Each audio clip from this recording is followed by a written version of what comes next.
Tonight, trash troubles in Belton. A viewer asked us what they could do about this neighbor's backyard, which looks more like a junkyard. Joe Chiodo talked with city leaders about what they're doing about trash gone wild in this week's Good Question.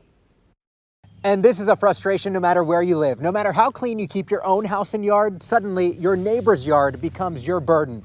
Take a look here at the mess in this front yard, and this is far from the worst of what we saw. Now, the city of Belton tells me they're making codes enforcement a top priority, cleaning up homes just like this one, and they took us along to prove it. It is super frustrating. The saying goes, one man's trash is another man's treasure, but neighbors on King Avenue say this trash. They don't clean up. They don't do nothing but cause problems. Is simply horrible. This woman doesn't want to show her face because she says that house is a hot spot for crime. Yeah, they don't give a crap about nobody around them.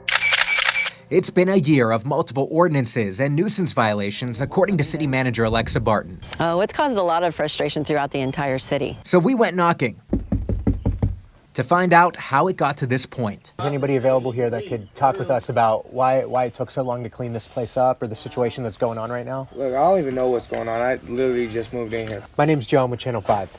No comment. No comment? The city's been getting that same runaround from the people inside. Occupiers. They weren't paying rent.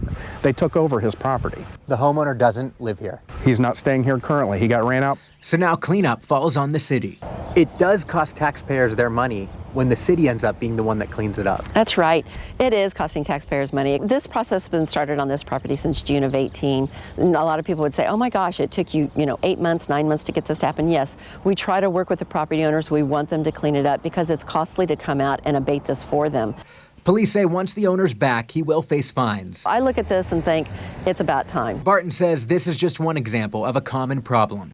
Here's proof. This is that other Belton home that had a KCTV5 viewer asking what to do. So now let's get to the answer. First, the city says talk with your neighbor, see if they'll clean up. If that doesn't work, like in either of these cases, fill out this form on the city's website. From there, the city will investigate. They'll issue a violation with notice to abate that looks like this. We're now taking a zero tolerance approach. Once you have a violation, you have 10 days to clean it up. If you don't, then you get a ticket. That ticket can be as much as $500 a day for each of the 10 days, $5,000 in total. This homeowner now has until April 12th to get his yard cleaned up. We'll be checking. As for the people in this house, the city says this isn't the only place they've turned into a junkyard around town.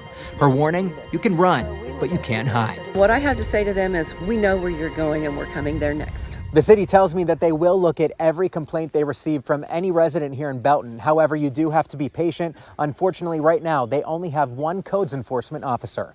In Belton, I'm Joe Chiodo, KCTV5 News.